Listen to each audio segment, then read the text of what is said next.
Hello guys, welcome back to my channel. आज हम discharge of contract की series को कंटिन्यू करेंगे। सेक्शन 43 के बारे में पढ़ेंगे। हु मस्ट बी परफॉर्म वाले पार्ट में जॉइंट प्रोमिसर्स की बात करता है ये सेक्शन भी। 42 में भी हमने जॉइंट प्रोमिसर के बारे में पढ़ा था। Any one of joint promisor may be compelled to perform. Joint promisors को किसी भी एक जॉइंट प्रोमिसर को प्रॉमिसी कंपेल कर सकता है होल प्रॉमिस परफॉर्म करने के लिए। ये सेक्शन का फर्स्ट क्लॉज ये कहता है, क्या लिखा है, when two or more person make a joint promise the promisee may in the absence of express agreement. कोई एक्सप्रेस एग्रीमेंट के एब्सेंस में लिखी भी है ये बात कि अगर एब्सेंस हुआ एक्सप्रेस एग्रीमेंट का। एक्सप्रेस एग्रीमेंट मीन्स मतलब उन्होंने कुछ एग्रीमेंट ऐसा नहीं करा है कि उन जॉइंट प्रोमिसर में से कौन सा पार्ट कौन पे करेगा। जब यह बात नहीं हुई है तब क्या होगा, वह प्रोमिसी के पास राइट आ जाएगा कि वह किसी एक प्रोमिसर को कह सकता है कि पूरा प्रॉमिस होल प्रॉमिस आपको परफॉर्म करना पड़ेगा। कंपेल कर सकता है, इस बात के लिए वह क्या कर सकता है, कंपेल कर सकता है। यहाँ लिखा हुआ है joint promisor to perform whole promise, पूरा प्रॉमिस परफॉर्म करने के लिए। इसको एक इलस्ट्रेशन के थ्रू हम समझते हैं। जैसे ए बी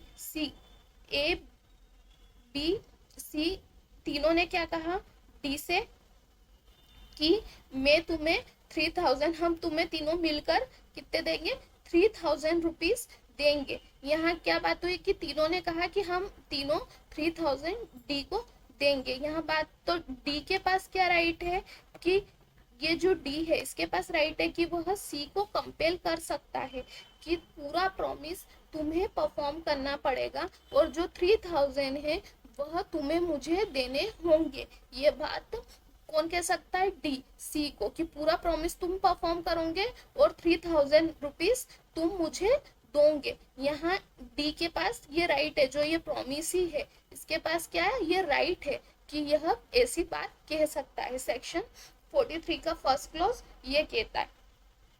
अब इसके सेकेंड क्लॉज की बात कर लेते हैं। Each of two or more joint promisor may compel every other joint promisor to contribute equally with himself to the performance of the promise unless a contrary intention appears to the contract। यहाँ क्या है, ए और B, सी के पास क्या right है कि वह ए और बी को कह सकता है। सी के पास क्या राइट आ जाता है कि वह ए और बी को कह सकता है कि मैंने जो डी को 3000 दिए हैं उसका तुम्हारा जो थाउजेंड का शेयर है वह तुम मुझे दोगे। यहाँ सी ये कहेगा कि जो मैंने डी को दिए हैं वह तुम मुझे दोगे। ये ए और बी को कहेगा कि तुम्हारा जो पार्ट है थाउजेंड का वह कौन परफॉर्म करेगा कि तुम दोगे। ये सेक्शन सेकेंड क्लॉज 43 का यह कह सकता है कि सी कंपेल कर सकता है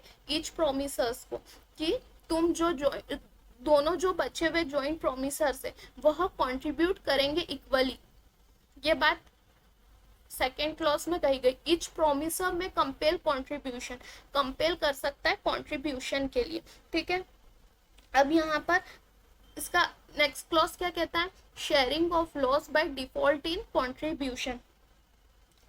ए बी और सी जॉइंट प्रोमिसी है। सी इसमें से क्या हुआ, सी जो है वह इंसॉल्वेंट हो गया। इसमें से सी क्या हो गया, इंसॉल्वेंट हो गया। तो यहाँ ए और बी उसका जो पार्ट है, ए और बी जो दोनों मिलकर क्या करेंगे, इक्वली ए और बी यहाँ क्या करेंगे, इक्वली डी को 3000 वाला शेयर देंगे। मतलब ये 1500 देगा और ये 1500 देगा। यह क्या करेंगे, डी को उसका जो शेयर है उसके कारण जो डिफॉल्ट हुआ है वह क्या करेंगे, ये दोनों मिलकर उसको देंगे, उसका लॉस को बियर करेंगे। यहाँ पर ये इसके पास राइट है कि जो दोनों प्रोमिसर्स है वह ईच कंट्रीब्यूट करेंगे, उसके जो लॉस को है वो कंट्रीब्यूट करके वह डी को दे देंगे। यहाँ पर ये चीज आ जाएगी। और अगर ए के पास सी के पास 500 रुपीज है, जैसे समझ लो कि सी के पास पूरी तरीके से इंसॉल्वेंट नहीं हुआ है, उसके पास सिर्फ 500 रुपीज है, तो वो क्या करेगा, अपने 500 रुपीज दे देगा क्या करेगा, यहाँ 500 रुपीज दे देगा, और ये 1250 वाला शेयर जो बचे हुए पैसे हैं ए और बी, वो क्या करेंगे, रिमेनिंग जो पार्ट है वह दोनों मिलके दे देंगे। यहाँ शेयरिंग ऑफ लॉस हो जाएगा, कंट्रीब्यूट कर लेंगे, दोनों मिलके दे देंगे। यहाँ पर पूरा अगर पूरा इंसॉल्वेंट हो गया तो 1500 अमाउंट वाली बात डी को दे देंगे, और अगर वह पूरी तरीके से इंसॉल्वेंट नहीं हुआ, सी के पास कुछ पैसे कुछ अमाउंट है, जैसे 500 रुपीज है एग्जाम्पल के अकॉर्डिंग के 500 रुपीज है अपने पास, सी के पास वह पूरी तरीके से इंसॉल्व, तो वह उसका 500 रुपीज दे देगा, और बाकी का जो शेयर है 1250 का वह कौन देंगे, ए और बी दोनों जो जॉइंट प्रोमिसर्स है वह इक्वली कंट्रीब्यूट करेंगे और वह देंगे। आगे बात समझ में लिखा हुआ, if any one of two or more joint promisor make default in such contribution, the remaining joint promisor must bear the loss, remaining joint promisor must bear the loss लिखी हुई है ये line, arising from such default in equal share। ठीक है,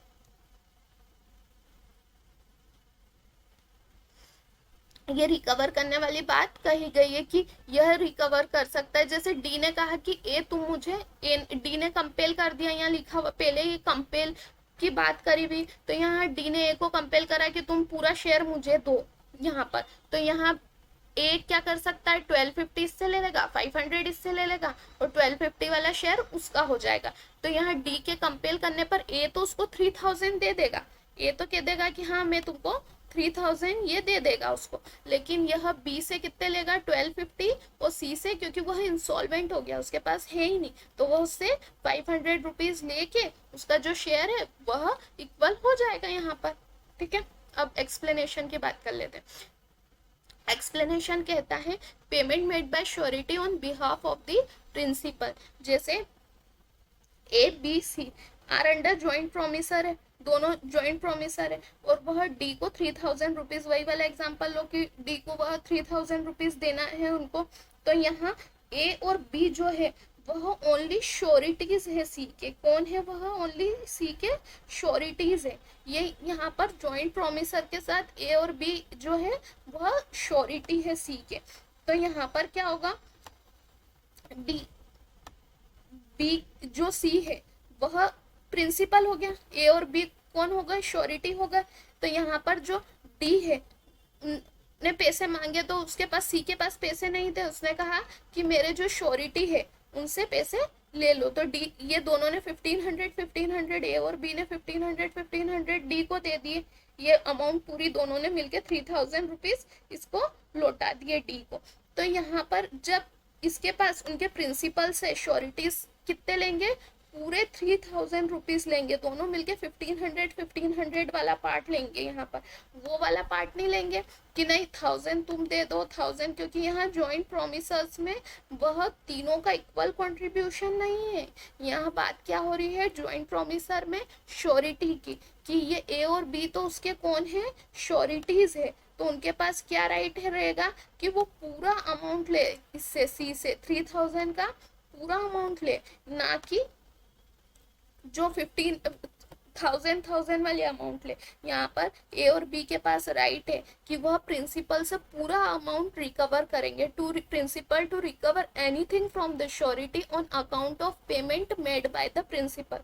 जो contract हुआ है 3000 का वह पूरा लेंगे। और प्रीवियस हमने जो ज्वाइंट प्रोमिसर में बात करी थी, क्लॉजेस में देखा था, प्रीवियस क्लॉजेस में, उसमें क्या था कि 1000 तीनों के पास जो इक्वल अमाउंट है, इक्वल लॉस शेयर करेंगे, इक्वली देंगे, भले से एक को कंपेल करने के बाद एक ने अमाउंट पे करी है पर वह देंगे, तीनों मिलाकर बाद में वह दूसरे प्रोमिसर से, जिसको कंपेल करा है वह दूसरे प्रोमिसर से ले सकता है कि नहीं उसने मेरे को कंपेल करा था, तो अब तुम जो अमाउंट है वो मैं तुमसे, उसके पास राइट हो जाता है। पर यहाँ पर कोई राइट नहीं रहेगा, क्योंकि ए और बी तो श्योरिटी है और उनके पास प्रिंसिपल, सी जो उनका प्रिंसिपल है उसके पास पूरा राइट हो जाएगा कि उसको देने ही पड़ेंगे। यहाँ पर ये राइट खत्म हो जाएगा कि नहीं कि मैं तो ज्वाइंट प्रोमिसर हूँ तो मैं सिर्फ 2000 ही लूंगा, तुम्हारे जो 1000 है वही दूंगा, बाकी का पार्ट नहीं दूंगा। ये यहाँ पर उसको दोनों को 1500 वाली अमाउंट लौटानी होगी श्योरिटी को। यही है एक्सप्लेनेशन, इसका क्लियर करता है कि ये वाला रूल प्रिंसिपल एंड श्योरिटी वाले केस में अप्लाई नहीं होगा, ये सेक्शन उसके रिकवरी में अप्लाई नहीं होगा। ये प्रिवेंट करता है श्योरिटी को फ्रॉम रिकवरिंग से, ये बात इसमें कही गई है। ये क्लियर, ये एक्सप्लेनेशन ने क्लियर करा है। Thank you, like share and subscribe my channel.